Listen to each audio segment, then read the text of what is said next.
How are you all doing? I hope you're all very well. I hope none of you are as stressed out as I am this month, because I'm stressed out.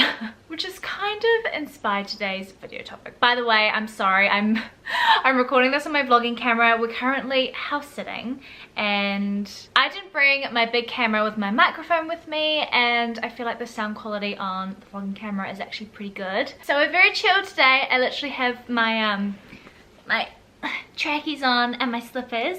Comfort is key when you're feeling a little bit stressed. But yeah, August is by far my busiest month of the year so far. I'm sure the lead up to Christmas is going to be just as crazy, but between like fashion week is next week, so naturally the week before fashion week is just as hectic, trying to just like plan your week next week and outfits, and have a few brand collaborations going down next week, and it's just all a bit like, ah! It's a good stress. I'm not complaining, and I'm actually fine day to day. It's when I go to sleep that is when I feel like the stress kind of like builds up on top of me and I don't deal with it very well, and I find it really hard because when you're asleep, you know, you don't really have any control over your mind. So that leads me to today's topic. I really want to discuss, well, I've actually been wanting to discuss this for quite a while, just because I feel like it's one of those things that really affects people literally like every single day of their life. And I figured if I talk about my issues with sleep, then there's bound to be other people out there that have just as many issues as me,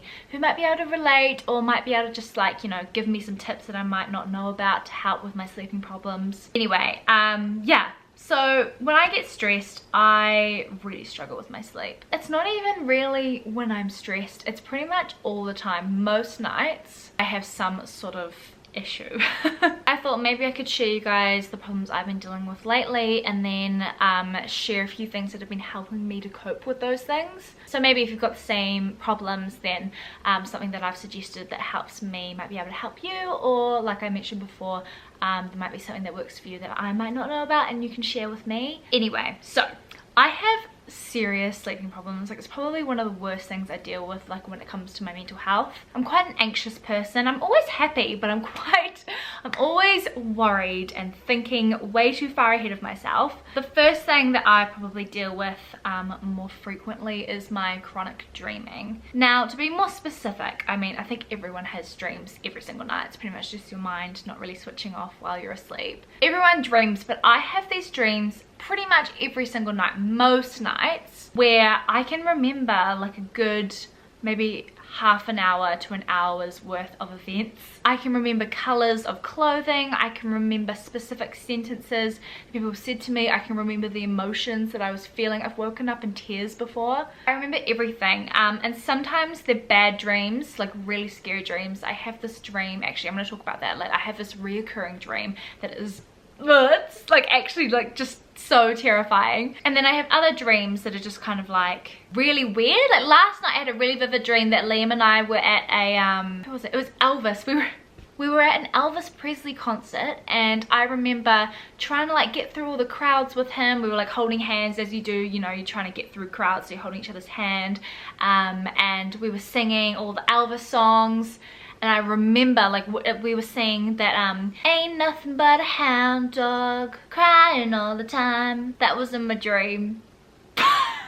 See, I remember like actually, you know, so, and I remember saying to Liam in my dream, let's go get a drink. So we like went to the bar and got drinks. And I remember we got sangria, which is weird. You would never have sangria at a rock concert, well, like a concert. Well, Elvis was alive in this dream. Anyway, it's all that kind of thing. Like, it's just really specific, and I remember everything. And I always wake up really tired. The other night I had a dream, and I swear to God I woke up running. Like, I was running a marathon, and I literally, I think that's quite a common dream, but I was running and I was trying to like keep up with the other like girls. I was trying to like, I was running, I could see this girl in front of me. I was like, I need to overtake her, and I would keep running, and like that was going on for like a good hour. And I wake up and I'm just like, oh. And I feel exhausted every single time. I don't mind having the dreams, but when I wake up feeling absolutely exhausted, literally like I've been up all night doing stuff, even though I've had at least 7 hours sleep, I literally am just, yeah, I don't know. I find it really, really, really annoying. And I think it would be nice to find out why. I've done so much research online, there's only so much that you can find out about. I don't know why it happens to me. I think it's, you know, I've seen a therapist about it. I've had a few sessions with a therapist about it. And they pretty much just said to me it's just because I'm a really anxious and creative visual person. So my mind is in overdrive, and because I'm such a visual creative person, I have these really vivid dreams every single night. That's pretty much just dreams that are fine. I wake up, I'm not scared or worried or anything. They're just random. Elvis Presley concert random. Then I also have night terrors, and night terrors, if you deal with them, you'll know they're kind of like nightmares but worse, just way worse. And that's kind of where the other issues I deal with sort of, they all mesh together. So I have this reoccurring dream, and it is a nightmare. Well, it's a night terror. It's bloody horrific. I have this dream. This is kind of like a therapy session. I feel like sitting here talking is kind of helping. So I have this reoccurring dream that snakes, and I freaking hate snakes. I'm so glad that we don't have them in New Zealand.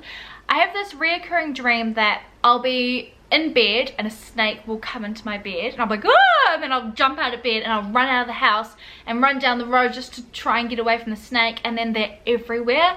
Like, I see like a power pole and there's a massive python wrapped around one. Then I'll see them coming out of the gutter, and then I'll keep running and they just keep popping up out of nowhere. And then they'll start jolting themselves at me. So I literally see this. They jolt themselves at me, sink their teeth into my calf muscle, and I have to, this happens all the time. I have to grab the tail, rip it out from my leg and throw it, and keep running, and it just keeps happening over and over again. So that happens.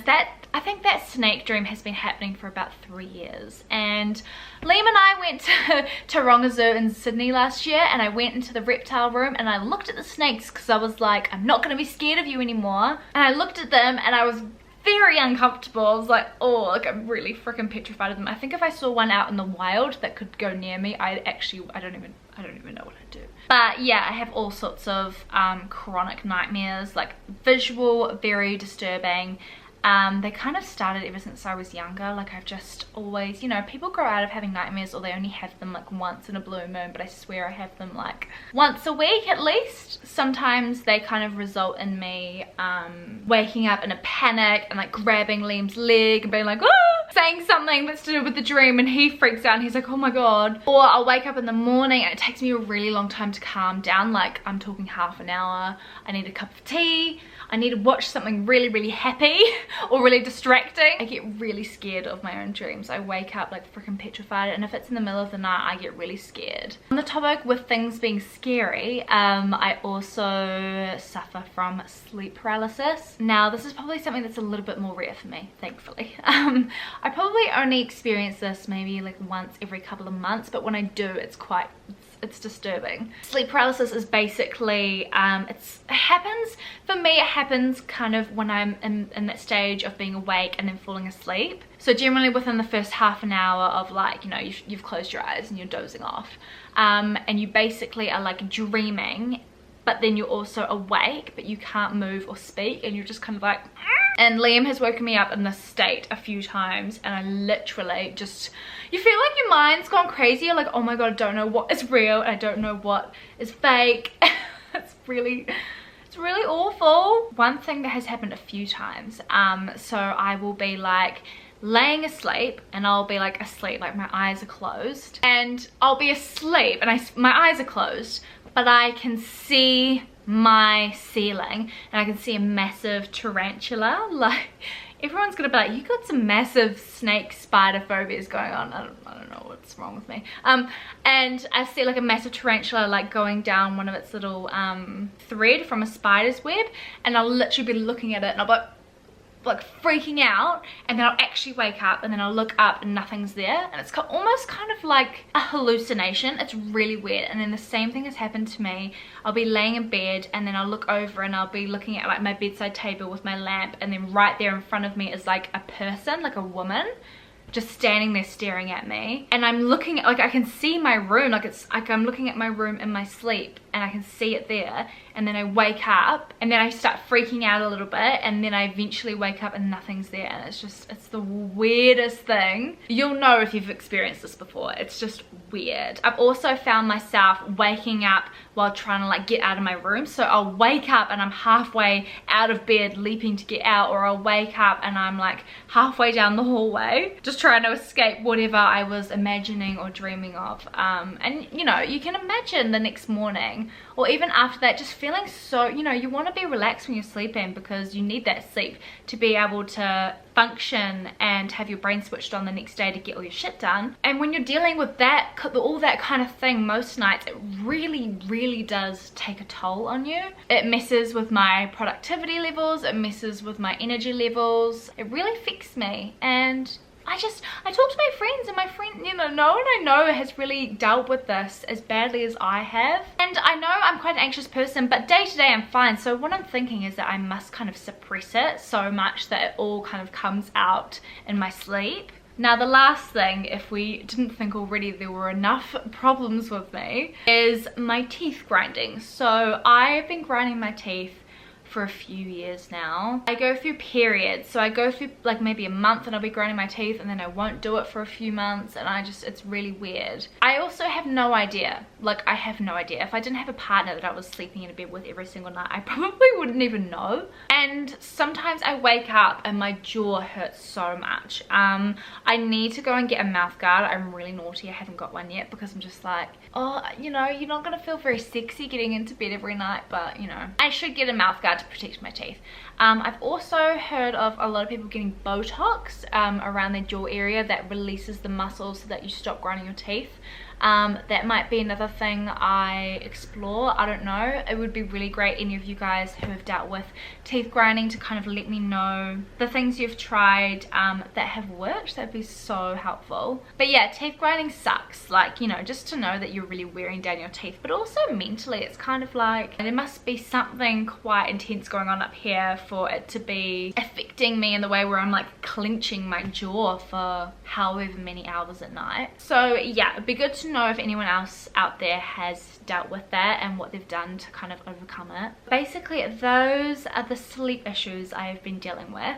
Sometimes I feel like I've got a grip on it, and sometimes I feel like I don't. I mean, all of those things kind of happen when they happen. But I do know there are a few things that have helped manage it. I thought one of those things would be quitting caffeine. I quit caffeine for 2 weeks and nothing changed.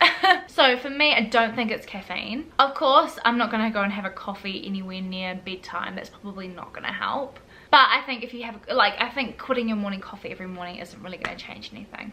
But what does help is actually winding down earlier. And I know it's one of those things where you're just like, yeah, whatever. I've heard this a million times. But I do notice that if I get into bed maybe an hour and a half before I want to go to sleep, then I just wind down so much easier. The other thing that goes really well with that is not touching my phone for a good hour before bedtime. What I've been doing is I've just been putting it, so maybe an hour and a half before bed, I will go and put it in a drawer, and I just won't touch it. I will let it, if it's on low battery, I'll let it die and I won't charge it until the next morning. Or I will just not touch it. It's really, you know, chuck a movie on or read a book or do something else to make you feel tired.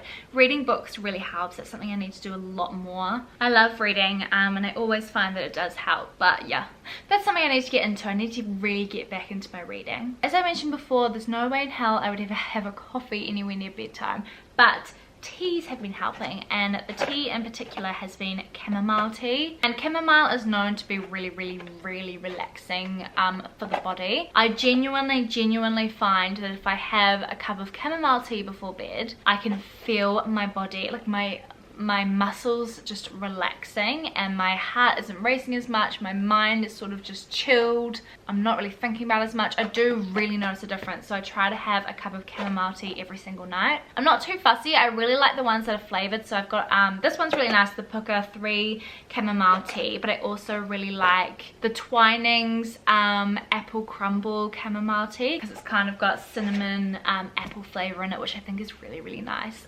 especially at the moment in the winter. I also love to spray this, and I feel like some people think this isn't a thing, but it totally is. So I love having a lavender spray. I know a lot of people use the This Works lavender spray. That one's not my favorite. This one is. This is the L'Occitane Relaxing Pillow Mist, but the reason I like this one is because it doesn't just have lavender in it. It has bergamot, mandarin, sweet orange, and geranium, which are kind of essential oils that are meant to help relax you and relax the mind. And it definitely does. Like, even when I spray it now, it smells, Oh, it smells like bedtime, because now that I've been spraying it every night on my pillow, I associate these scents with bedtime. So when I get into bed and I spray it, I'm like, my brain knows you need to like wind down and get to sleep. But this one is just beautiful. It's got that orangey mandarin scent with the hints of lavender, and it's absolutely gorgeous. I always spray this all over our pillows, all over our bed, and then I actually also have, this is very like bougie, you know, a lot of people aren't gonna like want to spend this much money because L'Occitane is a very, you know, luxurious brand, on a shower gel, and I think this is around the $40 mark. I'm not sure, I will link it down below if you're interested. But this is actually got the same calming oils in it, but it's the shower gel. If you have a bath or a shower before bedtime, it has the lavender, geranium and bergamot. I just find if I like slather my whole body in this stuff, I come out of the shower or the bath and I just feel so relaxed. I've also heard like lavender bath salts or a lavender bath bomb in the bath is a really good thing to have. And also magnesium bath salts, but I don't have bath salts. I really want to try them. I do have the tablets. So actually these are not the magnesium tablets. Normally I take magnesium capsules. They're more of a capsule, they're not tablets. They're capsules every single night before bedtime. Magnesium is supposed to really like calm your muscles down, and I actually do find like long term it probably does help to get rid of my chronic dreaming, just because if your muscles are relaxed, it's going to help your mind relax. I actually was sent these the other day. They're from Red Seal, and they're the Stress and Sleep Easy tablets. And then inside, what did it say? Each tablet contains valerian root, which is meant to be like so good for relaxing your body. Passion flower herb, ginger root, peppermint leaf. Peppermint tea is also meant to be really good. Yeah, and you know, they're just meant to kind of like relax your mind and your muscles at the same time, to just help you get to bed. So I think, yeah, I've been taking these sort of an hour to 30 minutes before bed. I haven't been taking them for that long, so I'm not really sure if they're 100% helping me, but I've done some research on those ingredients that are in the tablets, and they are meant to be really good for you. The other thing that I've been using recently are the Nod sleep drops. I actually forgot to bring them over here because we're house sitting. Of course I don't have everything with me, but yeah, the Nod sleep drops are amazing. They're the same. They've got like all of those really amazing calming herbs in them to help wind you down before bed, and they're really good. So I also take those every single night. Other things that definitely help, mindful meditation, just taking 5 minutes out of your day, morning and or night, probably preferably at night time if you're like me and you've got all these sort of sleeping problems, just to sit down and focus on your breathing for 5 minutes really calms you down. I want to get back into yoga. I used to do hot yoga all the time and I loved it, and I just haven't done it in a while, so I need to get back into that. I think the hot yoga at nighttime is really good because you are again focusing on your breathing, looking after your mind, thinking positively, like you're forced to think positively because like from the instructor. And yeah, so evidently there's a few things that I still kind of need to try and I can report back to you guys on, but that's kind of like my story when it comes to my sleeping problems. Do let me know if you have any tips for me that could be really helpful, and if you haven't heard of any of the tips that I've given, then give them a go and also let me know if they've helped you. And yeah, I hope you guys kind of enjoy this more sit down, relax sort of chit chat video. I really like covering these sorts of lifestyle topics just because I feel like they affect pretty much everyone, and it's really hard. Like I struggle to find content on YouTube that is related to this sort of stuff. So yeah, let me know if you liked it. Give the video a little thumbs up if you did, and I will see you in the next one. Bye.